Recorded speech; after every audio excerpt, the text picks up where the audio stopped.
Is this thing focusing? Hello everyone, welcome back to Royalty Soaps. Yes, I got a bob. Yes, it's very short. And yes, I haven't had this hairstyle since I was like 6. Today we are making oat milk soap. Not oatmeal milk and honey, oat milk. I don't use honey in my soap. All of my soaps are vegan friendly, so it's just oatmeal.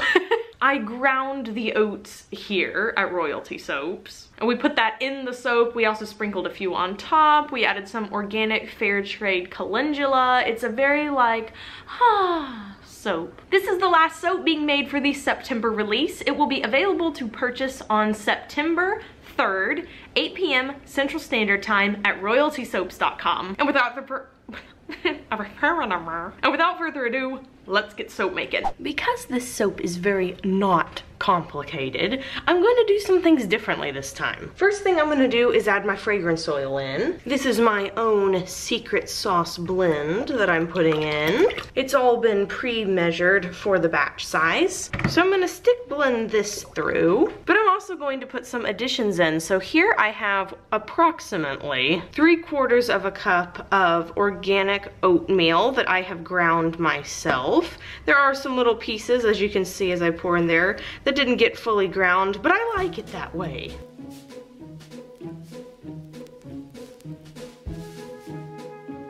I'm also going to add a tiny amount of calendula petals to the container. I have added some titanium dioxide into my lye water solution. So now what I'm going to do is start blending up my cold processed soap oils on low. That way all of the little botanicals and oatmeal get incorporated while I'm adding the lye water solution.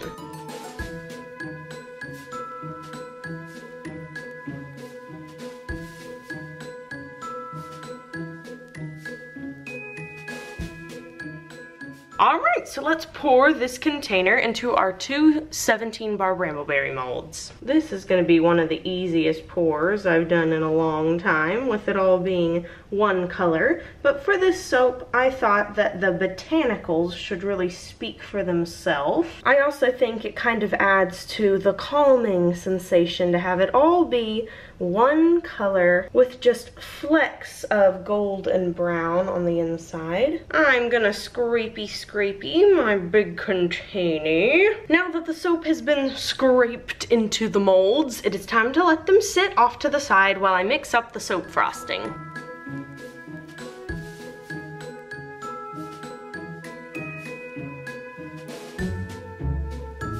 I have the Royalty Soaps piping set here with the large round open tip, and then the color that I put into the frosting that you guys saw me mix was 24 karat gold from TKB Trading. I'm going to start by putting 1 dollop down the line of the soap here.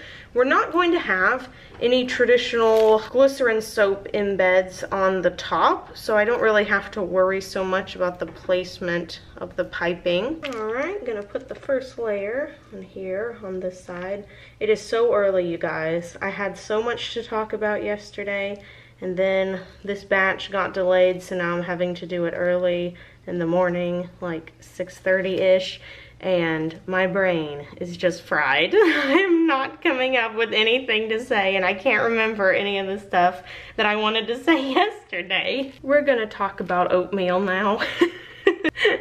Oatmeal was one of my favorite breakfast things, and it still is. There's just, there's so many carbs in it, I tend to steer clear. But my mom used to prepare it with salt and butter and raisins, and we thought that was like creme de la Edgar. Sometimes she would put brown sugar or white sugar in there for special occasions, but often it was just salt, and it was delicious. Yeah, we got oatmeal packets for a special treat sometime. Caleb, did you eat oatmeal packets? Every day for a month. Just a month? Like your whole childhood? You just ate it every day for a month and then you were done? I'm sure I had it for many years thereafter, but I think I was just done after the month. What was your favorite flavor? Brown apple butternut. I've never even heard of that before. Did you just make that up? I mean blue banana orange meg. My, what exotic flavors they had in New Orleans. I grew up in Kansas. I only spent 6 months in New Orleans. Well, you've moved around so much I can't keep up with where you were. As you guys can probably see, I'm making the top of this relatively flat, and that's because I'm gonna put some oats on it, and I want them to actually stick and not just fall off the side of the mountain. Now that all of the piping is on, and it looks so delicious, we are going to put on some of the whole oats on top. So I'm just gonna put that right in the middle. I might scoot along down the sides a bit too, but mainly I just want it to be on top. And oatmeal, they're such big flakes that if you're gonna put them on top of your piping, I recommend your piping be a little more wet than usual, less set up. Over here, same on this side. I ended up putting a little more on the sides, which I think looks good, so I'll do that on this one too. And then with this little spritzer I have from Nurture Soap, I'm gonna give it a super light dusting of gold. It's not even gonna be on every single bar probably, just to sort of highlight the definition of it. Just want to note as I'm spritzing this that the soap is vegan friendly. There's no milk in it, there's no honey in it, but the fragrance oil does make it smell like almond milk and warm oatmeal and maybe a little bit of brown sugar in there. So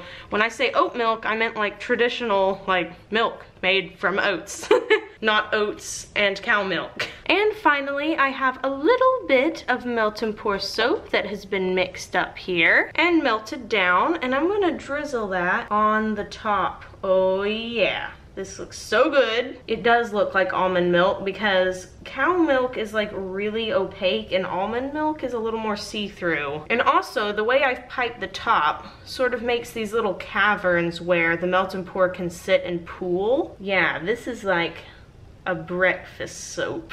Putting a melt and pour drizzle on the top instead of a mica drizzle also helps lock in all of the additives we have sprinkled on top, so it helps everything stick together really well. Now that I have the first layer on, any little bits that I think could use a little bit more, I'm gonna come in and fill. That way also the melt and pour kind of has a chance to stick to itself and pool even more. I think this fragrance in the soap is like the perfect one to transition us into fall. It's like a healthy back to school breakfast. Alrighty, so the final thing we're gonna do is spritz the top with rubbing alcohol, and that's it, we're done. I feel like this is one of the more delicious looking soaps, like the soaps you want to take a bite out of. So I'm going to let these sit for 18 to 24 hours. And by the way, this is exactly how they get put on the curing shelves. I don't cover them, I don't insulate them, nothing. I will take these exact things that you have seen, I'll put them on the shelf for 18 to 24 hours, and then I come back and cut them. This is how they stay. So we will be back in 18 to 24 hours to cut them up after this quick commercial break. We are back the next day to cut the oat milk soap. You can see all of the little oat pieces that have stuck firmly to the top. I am going to turn it on its side so that we can minimize the amount of scrapes we get from all the additives. So now that it's lined up, I'm going to press gently down, and I can use this cutter today because I don't have any embeds to mess up on the top. And then we'll slide, ooh, they're all moving. This off to the side so you can see what it looks like on the inside. So there's all the little bits of ground up oats, and these more yellow pieces in there are the calendula petals. And then we have the piping on top. It's sort of a honey color. We got that honey shimmer with the little bit of oat milk and oatmeal. And whenever I cut soaps that have oatmeal scents in them, I don't know why it is, but as soon as you cut it, it smells really strange. To me, it smells like gasoline, and then it evaporates after 24 hours, and I don't know why it smells like that. My brother Kenny has the question of the day for us. The question of the day is, whenever you have oatmeal, do you prefer it out of the microwave or from the stovetop? Oh man, is that even a question? Obviously the stovetop. Yeah, but it takes so long. It does take... It takes a whole 5 minutes instead of 1. I can't afford that. If If you would like to vote on the question of the day, you can click the I in the upper right-hand screen. I hope you guys enjoyed today's video. If you did, please give it a big thumbs up. Subscribe to my channel. Leave me a comment down below. On Saturday, I'm gonna be testing another kid craft kit. You don't wanna miss that, so be back here on Saturday. You can click the notification bell down there if you want to, but a lot of people have told me that old thing doesn't work very well. Do something fun for yourself today, whether that's making yourself a bowl of oats or just eating a bowl of regular sugary cereal. Either way, do something that makes you happy, and I will see you all on Saturday. So until then, bye for now. Meow.